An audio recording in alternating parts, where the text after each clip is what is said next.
Judul Yeremia 1 ayat 1-3. Inilah perkataan-perkataan Yeremia bin Hilkia dari keturunan imam yang ada di Anatot di tanah Benyamin. Dalam zaman Yosia bin Amon, Raja Yehuda, dalam tahun yang ke-13 dari pemerintahannya, datanglah firman Tuhan kepada Yeremia. Firman itu datang juga dalam zaman Yoyakim bin Yosia, Raja Yehuda, sampai akhir tahun yang ke-11 zaman Sedekia bin Yosia, Raja Yehuda, sehingga penduduk Yerusalem diangkut ke dalam pembuangan dalam bulan yang ke-5. Yeremia dipanggil dan diutus. Yeremia 1 ayat 4-19. Firman Tuhan datang kepadaku bunyinya, sebelum aku membentuk engkau dalam rahim ibumu, aku telah mengenal engkau. Dan sebelum engkau keluar dari kandungan, aku telah menguduskan engkau. Aku telah menetapkan engkau menjadi nabi bagi bangsa-bangsa. Maka aku menjawab, Tuhan Allah, sesungguhnya aku tidak pandai berbicara, sebab aku ini masih muda. Tetapi Tuhan berfirman kepadaku, janganlah katakan aku ini masih muda, tetapi kepada siapapun engkau kuutus, haruslah engkau pergi, dan apapun yang kuperintahkan kepadamu, haruslah kau sampaikan. Janganlah takut kepada mereka, sebab aku menyertai engkau untuk melepaskan engkau. Demikianlah firman Tuhan. Lalu Tuhan mengulurkan tangannya dan menjamah mulutku. Tuhan berfirman kepadaku, sesungguhnya aku menaruh perkataan-perkataanku ke dalam mulutmu. Ketahuilah, pada hari ini aku mengangkat engkau atas bangsa-bangsa dan atas kerajaan-kerajaan, untuk mencabut dan merobohkan, untuk membinasakan dan meruntuhkan, untuk membangun dan menanam. Sesudah itu firman Tuhan datang kepadaku bunyinya, apakah yang kau lihat, hai Yeremia? Jawabku, aku melihat sebatang dahan pohon badam. Lalu firman Tuhan kepadaku, baik penglihatanmu, sebab aku siap sedia untuk melaksanakan firman-Ku. Firman Tuhan datang kepadaku untuk kedua kalinya bunyinya, apakah yang kau lihat? Jawabku, aku melihat sebuah periuk yang mendidih, datangnya dari sebelah utara. Lalu firman Tuhan kepadaku, dari utara akan mengamuk malapetaka menimpa segala penduduk negeri ini. Sebab sesungguhnya aku memanggil segala kaum kerajaan sebelah utara. Demikianlah firman Tuhan. Dan mereka akan datang dan mendirikan tahtanya masing-masing di mulut pintu-pintu gerbang Yerusalem, dekat segala tembok di sekelilingnya, dan dekat segala kota Yehuda. Maka aku akan menjatuhkan hukumanku atas mereka karena segala kejahatan mereka, sebab mereka telah meninggalkan aku dengan membakar korban kepada Allah lain dan sujud menyembah kepada buatan tangannya sendiri. Tetapi engkau ini baiklah engkau bersiap, bangkitlah dan sampaikanlah kepada mereka segala yang kuperintahkan kepadamu. Janganlah gentar terhadap mereka, supaya jangan aku menggentarkan engkau di depan mereka. Mengenai aku, sesungguhnya pada hari ini, aku membuat engkau menjadi kota yang berkubu, menjadi tiang besi dan menjadi tembok tembaga, melawan seluruh negeri ini, menentang raja-raja Yehuda dan pemuka-pemukanya, menentang para imamnya dan rakyat negeri ini. Mereka akan memerangi engkau, tetapi tidak akan mengalahkan engkau, sebab aku menyertai engkau untuk melepaskan engkau. Demikianlah firman Tuhan. Israel murtad kepada Tuhan. Yeremia 2 ayat 1-37. Firman Tuhan datang kepadaku bunyinya, pergilah memberitahukan kepada penduduk Yerusalem dengan mengatakan, beginilah firman Tuhan, aku teringat kepada kasihmu pada masa mudamu, kepada cintamu pada waktu engkau menjadi pengantin. Bagaimana engkau mengikuti aku di padang gurun, di negeri yang tiada taburannya. Ketika itu Israel kudus bagi Tuhan, sebagai buah bungaran dari hasil tanahnya. Semua orang yang memakannya menjadi bersalah, malapetaka menimpa mereka. Demikianlah firman Tuhan. Dengarlah firman Tuhan, hai kaum keturunan Yakub, hai segala kaum keluarga keturunan Israel. Beginilah firman Tuhan, apakah kecurangan yang didapati nenek moyangmu padaku, sehingga mereka menjauh daripadaku, mengikuti dewa kesia-siaan sampai mereka menjadi sia-sia? Dan mereka tidak lagi bertanya, di manakah Tuhan yang menuntun kita keluar dari tanah Mesir, yang memimpin kita di padang gurun, di tanah yang tandus dan yang lekak-lekuk, di tanah yang sangat kering dan gelap, di tanah yang tidak dilintasi orang dan yang tidak didiami manusia. Aku telah membawa kamu ke tanah yang subur untuk menikmati buahnya dan segala yang baik daripadanya. Tetapi segera setelah kamu masuk, kamu menajiskan tanahku. Tanah milikku telah kamu buat menjadi kekejian. Para imam tidak lagi bertanya, di manakah Tuhan? Orang-orang yang melaksanakan hukum tidak mengenal aku lagi, dan para gembala mendurhaka terhadap aku. Para nabi bernubuat demi Baal, mereka mengikuti apa yang tidak berguna. Sebab itu aku akan berbantah lagi dengan kamu. Demikianlah firman Tuhan. Dan dengan anak cucumu aku akan berbantah. Menyeberang sajalah ke tanah pesisir orang Kitim dan lihatlah. Suruhlah orang ke Kedar dan perhatikanlah dengan sungguh-sungguh. Lihatlah apakah ada terjadi yang seperti ini. Pernahkah suatu bangsa menukarkan Allahnya, meskipun itu sebenarnya bukan Allah? Tetapi umatku menukarkan kemuliaannya dengan apa yang tidak berguna. Tertegunlah atas hal itu, hai langit, menggigil dan gemetarlah dengan sangat. Demikianlah firman Tuhan. Sebab 2 kali umatku berbuat jahat. Mereka meninggalkan aku, sumber air yang hidup, untuk menggali kolam bagi mereka sendiri, yaitu kolam yang bocor, yang tidak dapat menahan air. Adakah Israel itu budak atau anak budak? Maka mengapa ia menjadi rampasan? Terhadapnya singa-singa muda mengaum, menyaringkan suaranya. Negerinya dibuat orang menjadi tandus. Kota-kotanya terbakar, tidak lagi berpenduduk.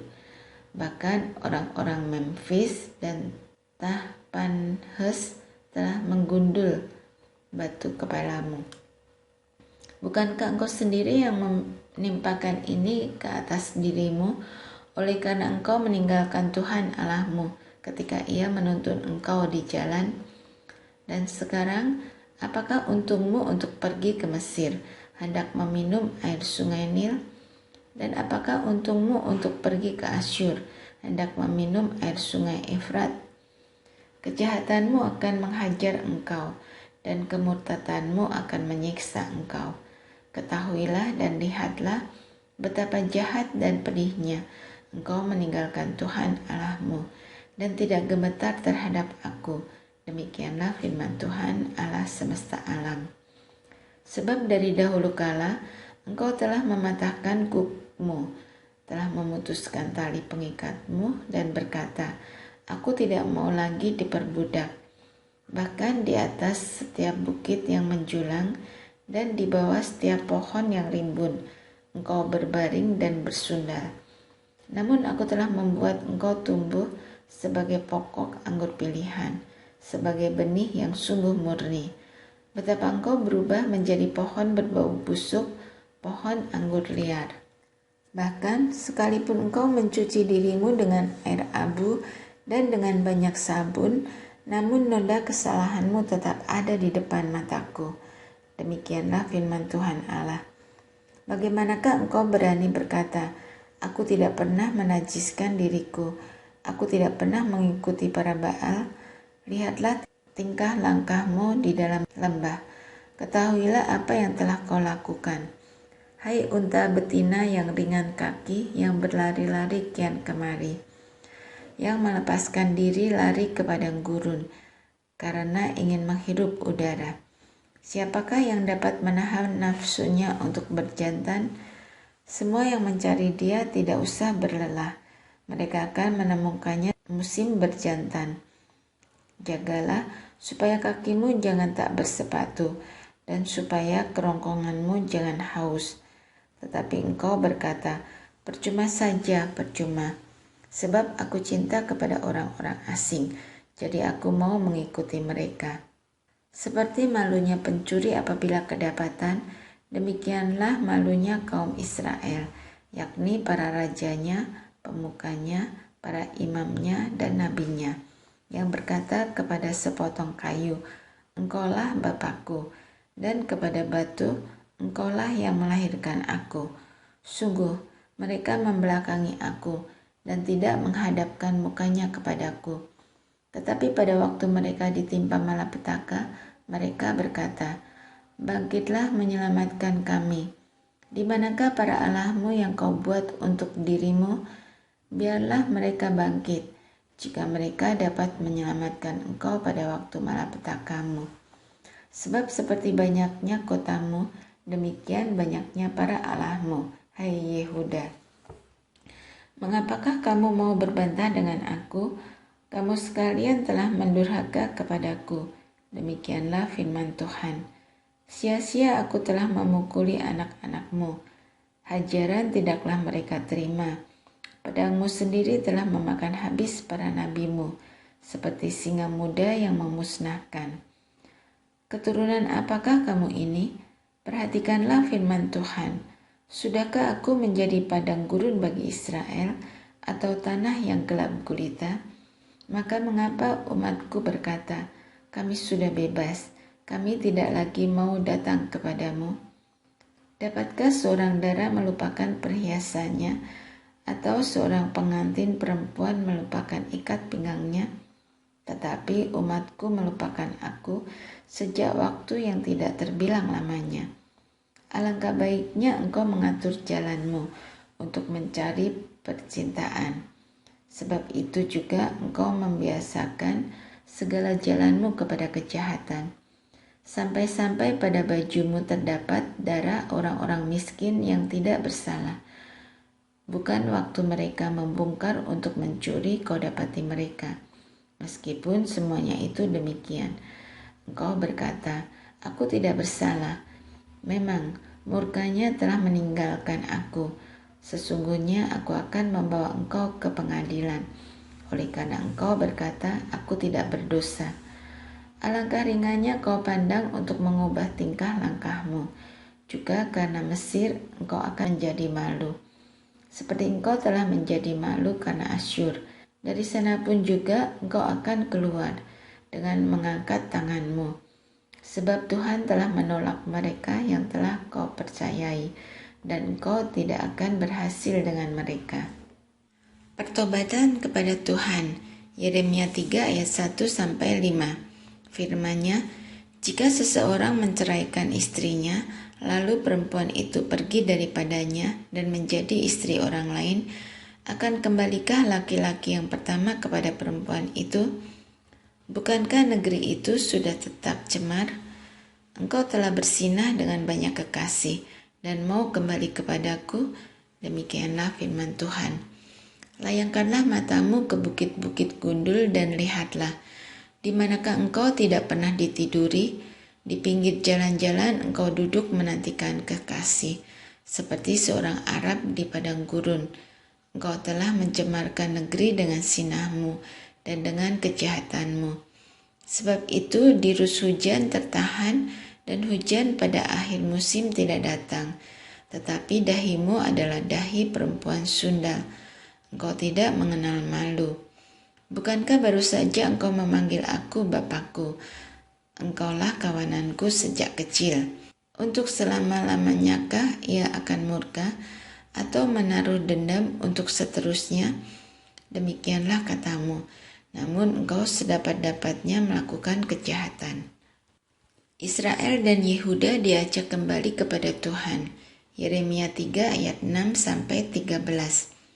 Tuhan berfirman kepadaku dalam zaman Raja Yosia, sudahkah engkau melihat apa yang dilakukan Israel? Perempuan murtad itu, bagaimana ia naik ke atas setiap bukit yang menjulang dan pergi ke bawah setiap pohon yang rimbun untuk bersundal di sana. Pikirku, sesudah melakukan semuanya ini, ia akan kembali kepadaku, tetapi ia tidak kembali. Hal itu telah dilihat oleh Yehuda, saudaranya perempuan yang tidak setia. Dilihatnya bahwa oleh karena sinahnya, aku telah menceraikan Israel, perempuan murtad itu, dan memberikan kepadanya surat cerai. Namun Yehuda, saudaranya perempuan yang tidak setia itu, tidak takut, melainkan ia juga pun pergi bersundal. Dengan sundalnya yang sembrono itu, maka ia mencemarkan negeri dan bersinah dengan menyembah batu dan kayu. Juga dengan semuanya ini, Yehuda, saudaranya perempuan yang tidak setia itu, tidak kembali kepadaku dengan tulus hatinya, tetapi dengan pura-pura. Demikianlah firman Tuhan.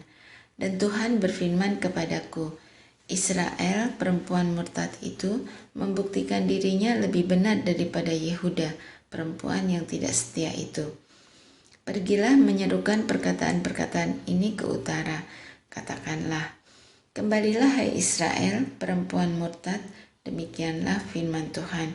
Murkaku tidak akan muram terhadap kamu, sebab aku ini murah hati. Demikianlah firman Tuhan, tidak akan murka untuk selama-lamanya. Hanya akuilah kesalahanmu, bahwa engkau telah mendurhaka terhadap Tuhan Allahmu, telah melampiaskan cinta berahimu kepada orang-orang asing di bawah setiap pohon yang rimbun dan tidak mendengarkan suaraku. Demikianlah firman Tuhan. Umat yang akan datang di Sion. Yeremia 3 ayat 14 sampai 25. Kembalilah hai anak-anak yang murtad, demikianlah firman Tuhan, karena aku telah menjadi Tuhan atas kamu. Aku akan mengambil kamu, seorang dari setiap kota dan 2 orang dari setiap keluarga, dan akan membawa kamu ke Sion. Aku akan mengangkat bagimu gembala-gembala yang sesuai dengan hatiku. Mereka akan menggembalakan kamu dengan pengetahuan dan pengertian. Apabila pada masa itu kamu bertambah banyak dan beranak cucu di negeri ini, demikianlah firman Tuhan, maka orang tidak lagi akan berbicara tentang tabut perjanjian Tuhan. Itu tidak lagi akan timbul dalam hati dan tidak lagi akan diingat orang. Orang tidak lagi akan mencarinya atau membuatnya kembali. Pada waktu itu, Yerusalem akan disebut tahta Tuhan, dan segala bangsa akan berkumpul ke sana demi nama Tuhan ke Yerusalem, dan mereka tidak lagi akan bertingkah langkah menurut kedegilan hatinya yang jahat. Pada masa itu, kaum Yehuda akan pergi kepada kaum Israel, dan mereka akan datang bersama-sama dari negeri utara ke negeri yang telah kubagikan kepada nenek moyangmu menjadi milik pusaka. Tadinya pikirku, sungguh aku mau menempatkan engkau di tengah-tengah anak-anakku dan memberikan kepadamu negeri yang indah, milik pusaka yang paling permai dari bangsa-bangsa.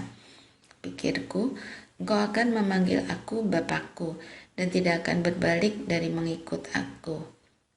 Tetapi sesungguhnya, seperti seorang istri tidak setia terhadap temannya, demikianlah kamu tidak setia terhadap aku. Hai kaum Israel, demikianlah firman Tuhan. Dengar, di atas bukit-bukit gundul kedengaran tangis memohon-mohon dari anak-anak Israel, sebab mereka telah memilih jalan yang sesat dan telah melupakan Tuhan Allah mereka. Kembalilah hai anak-anak yang murtad, aku akan menyembuhkan engkau dari murtadmu. Inilah kami datang kepadamu, sebab engkaulah Tuhan Allah kami. Sesungguhnya bukit-bukit pengorbanan adalah tipu daya, yakni keramaian di atas bukit-bukit itu. Sesungguhnya hanya pada Tuhan Allah kita ada keselamatan Israel. Tetapi berhala yang memalukan itu menelan segala hasil jerih lelah nenek moyang kita dari masa muda kita. Kambing domba mereka dan lembu-lembu mereka, anak-anak lelaki dan anak-anak perempuan mereka. Maka biarlah kita berbaring dengan perasaan malu, dan biarlah noda kita menyelimuti kita, sebab kita telah berdosa kepada Tuhan Allah kita, yakni kita dan nenek moyang kita dari masa muda kita sampai hari ini, dan kita tidak mendengarkan suara Tuhan Allah kita.